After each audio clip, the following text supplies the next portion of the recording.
Hey, Darren. Sorry. Are you on? Keith. 10 minutes. Yes, we're on. Congratulations, Representative Bailey. Have you heard the governor's response?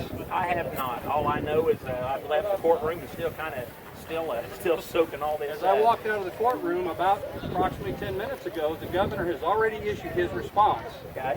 Would you like to hear it? Would you like to hear yes, it? I would. We'll read this into the record. It says the question boils down to life and death. Stay-at-home order has perverted illness and death. I think it's prevented illness and death. They made an enemy of science. It is an insult to all Illinoisans who have been lost due to COVID-19. No one is better off because of this ruling. This ruling puts the people of Illinois at risk. I hope there is quick action on this decision, and I will fight this to the end. That was the governor's statement. Any comments? Yeah, I think the will of our governor has been made known that he knows best. And Governor, you do not know what's best. We have a mechanism in place. It's called the Illinois Department of Public Health.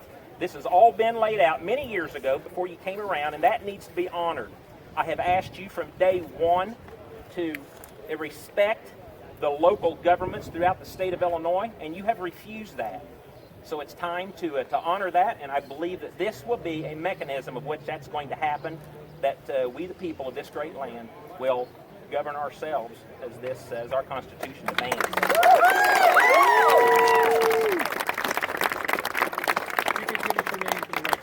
My name is Tom DeVore. I'm the attorney for Mr. Bailey, and I've heard the governor say this over and over again. And unfortunately, it works for him sometimes, but I'm hoping it doesn't work much longer where he's engaging in scare tactics of the people of the state. There has been a plan in place for this exact issue. Can I see that, sir? This document? A plan in place. The State of Illinois Department of Public Health Pandemic Influenza Preparedness and Response Plan is the law of this state.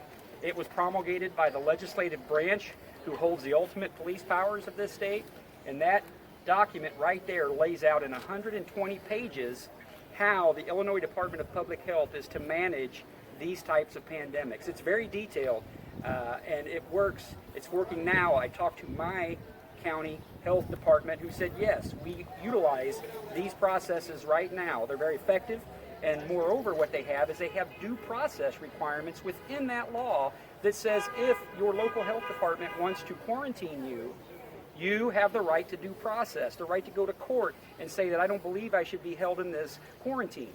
Now, I just heard a very well-meaning gentleman in there on behalf of the governor try to argue that being told to stay at home and you can leave your home only when it's within one of the essential reasons that the governor has dictated is not a quarantine.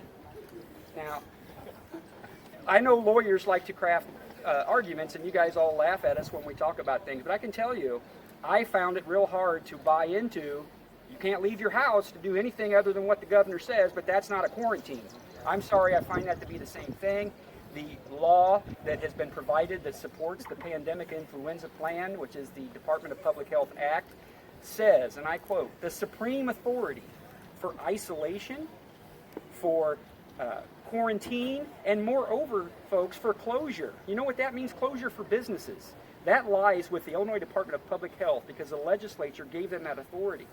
There's case law from the Illinois Supreme Court that says this legislative authority regarding people's health lies with the legislature, right? And so if businesses are going to be closed, if we're going to have people forced to stay in their homes, all that Mr. Bailey has ever asked is that to be done consistent with the law. And the law is not an executive order. It's not an executive order from one person to decide what's right for this whole state.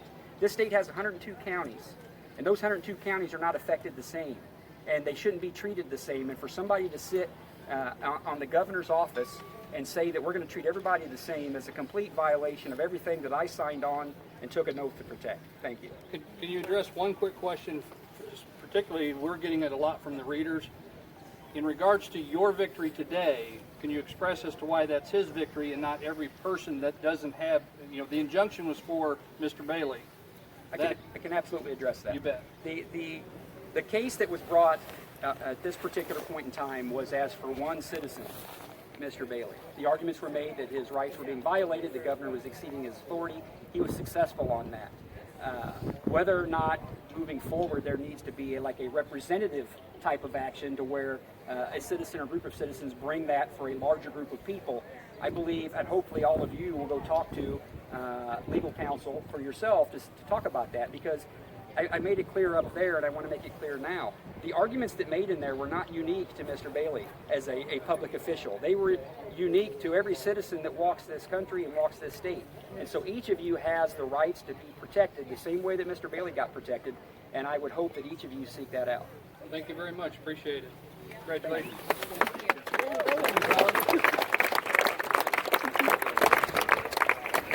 Oh, it's great.